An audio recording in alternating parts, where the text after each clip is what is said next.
कि माननीय प्रधानमंत्री जी के नेतृत्व में देश का जो सबसे बड़ा पोर्ट वाढवण पोर्ट बन रहा है, इसका कार्य देखने के लिए मैं यहाँ पर आया हूँ। आज देश का सबसे बड़ा पोर्ट जेएनपीटी है। JNPT port 70 lakh metric ton का जो कार्गो है उसको हैंडल करता है। ये उससे 3 गुना बड़ा है। यहाँ 20 मीटर का डीप ड्राफ्ट है। दुनिया की सबसे बड़ी वेसल यहाँ डॉक हो सकती है। ये पोर्ट बनने के बाद अगले 30-40 साल तक महाराष्ट्र और देश को मैरीटाइम ताकत के रूप में इस पोर्ट के कारण एक पोजीशन मिलेगी और हमारे व्यापार में बहुत वृद्धि होगी। इसलिए इसका कार्य देखने के लिए हम लोग आए हैं। बहुत अच्छे तरीके से कार्य चल रहा है।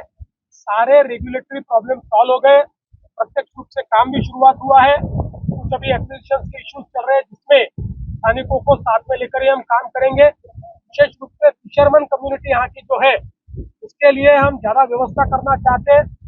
यहाँ पर जो हमारे युवा है उनको कौशल विकास के माध्यम से यहाँ पर 10 लाख रोजगार के जो अवसर पैदा होने वाले हैं उन अवसरों के साथ जोड़ने का हमारा प्रयास है।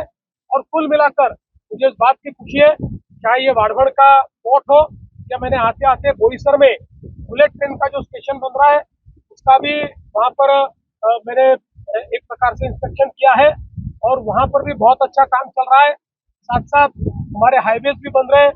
विरार अलीबाग कॉरिडोर है। विरार के पास हम लोग एक नए एयरपोर्ट बनाने वाले हैं। इन सारे प्रोजेक्ट को देखने के लिए मैं आया हूँ और वाढवण पोर्ट का काम बहुत अच्छे तरीके से चल रहा है। आदिवासी बांधव असं आहे की पहिल्यांदा तर हे निर्बंध जे आहेत या निर्बंधामध्ये पूर्णपणे शिथिलता यावी अशा मानणाऱ्यांपैकी आम्ही नाही। विकासाला आवश्यक तेवढी शिथिलता आली पाहिजे, कारण डहाणू नॅचरल एरिया प्रोटेक्ट करण्याकरताच आपण वाळवण बंदराची या ठिकाणी व्यवस्था अशी केलेली आहे की ते आतमध्ये 5 किलोमीटर पर्यंत रस्ता त्याचा तयार केलेला आहे। त्यामुळे इथली जी जैवविविधता आहे, निसर्ग आहे, तो लक्षात घेऊनच मग ज्या भागामध्ये अशा पद्धतीनं जैवविविधता आहे तिथे आपल्याला कमर्शियल पेक्षा रेसिडेन्शियल प्लॅनिंग जास्त करावं लागेल। त्याकरता जे काही आवश्यक आपल्याला बदल करून घ्यायचे आहेत ते आपण डहाणू अथॉरिटीकडे जाऊन ते बदल मिळवून घेऊ। या ठिकाणी आपल्याला लॉजिस्टिक कॉरिडॉर करता येतो अशा जागा आम्ही आयडेंटिफाय केल्या आहेत की जिथे जैवविविधतेवर आपल्याला कुठलाही परिणाम होणार नाही, तिथे आपण लॉजिस्टिक कॉरिडॉर करू। ज्या ठिकाणी कमर्शियल कॉरिडॉर करता येतो तिथे कमर्शियल करू, अशा पद्धतीनंच याचं प्लॅनिंग करतो आहोत। त्यामुळे खूप असं विस्थापना करायची आणि डहाणू अथॉरिटीच आम्हाला नको किंवा डहाणू अथॉरिटीने या ठिकाणी जे काही प्लॅनिंग केलेलं आहे ते सगळं उलटसुलट करायचं आम्ही कधी करू देणार नाही। आता कामाची सुरुवात जवळपास झाली आहे, पण अगदी आपण जे म्हणाल तर त्या संदर्भात आता क्वेरीज झालेल्या आहेत। जवळपास मोठ्या प्रमाणात त्या ठिकाणी दमणवरनं रेती जी आहे, वाळू जी आहे ती आणण्यात येणार आहे। त्याचे टेंडर्स वगैरे सगळे झालेले आहेत। त्यामुळे प्रत्यक्ष कामाला या ठिकाणी सुरुवात होणार आहे। जवळपास ती झाली आहे आणि पुढच्या काळात वेगानं ती होताना दिसेल। पुढच्या 3 वर्षामध्ये आमचा प्रयत्न आहे की या ठिकाणी मेजर काम आम्ही करून आपल्याला हे बंदर कसं त्या ठिकाणी अस्तित्वात आणता येईल अशा पद्धतीनं किमान त्याचं प्रायमरी काम तरी झालं पाहिजे हा आपला प्रयत्न आहे। आणि आमची जी या ठिकाणी स्थानिक यंत्रणा आहे, म्हणजे केवळ जेएनपीटीच नाही तर आमचे जे जिल्हा यंत्रणा आहे, मग जिल्हाधिकारी असतील, पालकमंत्री असतील किंवा आमचे फिशरीज मंत्री असतील आणि इथले जे जिल्हा प्रशासनातले लोक आहेत, असे सगळे मिळून पुढचं प्लॅनिंग आम्ही सुरू केलेलं आहे। कारण इतक्या मोठ्या प्रमाणात जेव्हा इथलं उलाढाल सुरू होईल त्यावेळी इतक्या मोठ्या प्रमाणात या ठिकाणी आर्थिक गतिविधी सुरू होतील, त्याचा फायदा घ्यायचा असेल तर आता त्याचं प्लॅनिंग करावं लागेल। तेच प्लॅनिंग करतो आणि तेच सगळं प्लॅनिंग पाहण्याकरता मी आलेलो। ऑपरेशन देवेंद्र काय सुरू झाले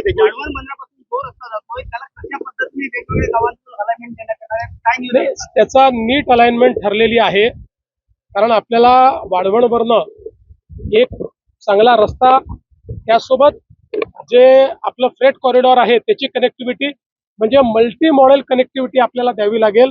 तिचं कंप्लीट प्लॅनिंग आपण केलेलं आहे आणि लवकरच त्याचंही काम आपण करतो। त्यामुळे त्या काळात मग आपल्याला बुलेट ट्रेन जी आहे ती या ठिकाणी मिळू शकते आणि त्या बुलेट ट्रेनमुळे विशेषतः त्याची आपल्याला माहिती आहे 2 स्टॉप आहे, बोईसरला आहे आणि विरारला आहे। याच्यामुळे खूप मोठी एक इकॉनॉमिक डेव्हलपमेंट करता एरिया त्याच्यामुळे ओपन अप होईल। हे आपण विचार करू शकतो की एक प्रकारे बीकेसीचं एक्सटेन्शन होईल, कारण इथनं बीकेसी पर्यंत अर्ध्या तासामध्ये पोहोचता येईल. त्यामुळे एक फार महत्वाचं काम ते होत आहे. आता आपण जिथे उभा आहोत ही साईट वाढवण बंदराची साईट आहे.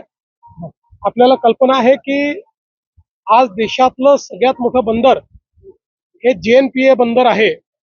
जवळपास 70 लाख मेट्रिक टन इतकं त्या ठिकाणी कंटेनर आणि माल हँडलिंग करण्याचं त्या JNPT पोर्टची क्षमता आहे. पण हे जे बंदर आपण बांधतोय हे JNPTच्या 3 पट मोठं आहे. याच्यामध्ये JNPT पेक्षा 3 पट जास्त क्षमता असणार आहे. हे देशातलं सगळ्यात मोठं बंदर आहे. जगातल्या पहिल्या 10 मधलं हे बंदर आहे. आणि सगळ्यात महत्वाचं, देशामध्ये अशी साईट कुठेच नाही. 20 मीटर डीप ड्राफ्ट असलेलं अशा प्रकारचे बंदर आहे. जगातली जी सगळ्यात मोठी शिप आहे, सगळ्यात मोठी वेसल आहे, ती आता भारतात येऊ शकत नाही, त्याला दूर डॉक करावं लागतं. पण हे बंदर झाल्यानंतर त्या बंदरावर जगातली सगळ्यात मोठी शिप देखील येऊ शकेल, अशा पद्धतीची याची रचना आहे. या संदर्भात आता काम फार वेगानं पुढे चाललेलं आहे. जवळपास 30 ते 40% जे काही या ठिकाणी ॲक्विजिशन होतं ते देखील पूर्ण झालंय. आमचा प्रयत्न आहे की कुठेही फोर्सफुल ॲक्विजिशन होऊ नये, या दृष्टीने ग्रामस्थ आणि मासेमारी करणारे आमचे जे बांधव आहेत यांना विश्वासात घेऊन त्यांचं योग्य पुनर्वसन करतच आपल्याला हा प्रकल्प करायचा आहे. त्या दृष्टीनं अतिशय चांगला संवाद एस्टॅब्लिश झालेला आहे. या एका प्रकल्पातून 10 लाख रोजगार निर्मिती होणार आहे. त्यामुळे या पालघर जिल्ह्यातल्या स्थानिकांना, डहाणूच्या तालुक्यातल्या लोकांना देखील मोठ्या प्रमाणात याच्यामध्ये सामील कसं करून घेता येईल याचा आपला प्रयत्न चाललाय. विशेषतः मासेमारी करणाऱ्यांना एक मासेमारीचं बंदर देखील आपण तयार करून देतो आहोत, जेणेकरून त्यांचा व्यवसाय कमी व्हायच्या ऐवजी वाढला पाहिजे. तो व्यवसाय देखील मोठा झाला पाहिजे, त्यातनंही अगदी एक्सपोर्ट पर्यंत आपण जाऊ शकलो पाहिजे, अशा पद्धतीचं बंदर आपण तयार करतो. आणि एकूणच आपल्याला कल्पना आहे की या जिल्ह्यामध्ये हे वाढवणचं बंदर आहे, त्यासोबत विरार अलिबाग कॉरिडॉर आहे. या ठिकाणी बोईसर आणि विरारची स्टेशन्स आहेत आणि एक नवीन एअरपोर्ट देखील आपण विरारच्या जवळ तयार करणार आहोत. या सगळ्या प्रकल्पांची पाहणी आज मी करतोय आणि या सगळ्या प्रकल्पांमुळे चौथी मुंबई जी आहे ती या भागामध्ये तयार होणार आहे. एक मोठी आर्थिक अशा प्रकारची गुंतवणूक येणार आहे आणि आमचा प्रयत्न आहे की या संपूर्ण आर्थिक परिवर्तनामध्ये स्थानिकांना सामील करून घेण्याकरता मग इथलं ITI त्याचं अपग्रेडेशन करून इथे मोठ्या फिशरी इन्स्टिट्यूट तयार करून या ठिकाणी स्किल डेव्हलपमेंटचं काम ऑलरेडी आपण सुरू केलेलं आहे. त्याच्या माध्यमातून स्थानिकांना या परिवर्तनाचा फायदा कसा मिळेल हा प्रयत्न आपला चाललेला आहे. आणि मला समाधान आहे की इतक्या वर्षापासून अडलेले सगळे प्रकल्प आता माननीय मोदीजींच्या नेतृत्वात महाराष्ट्र सरकारने मार्गी लावलेले आहेत आणि पुढचे 30 वर्ष महाराष्ट्राची आणि देशाची अर्थव्यवस्था या एका वाढवण बंदरामुळे वर्धित वेगानं विकसित होताना आपल्याला पाहायला मिळेल.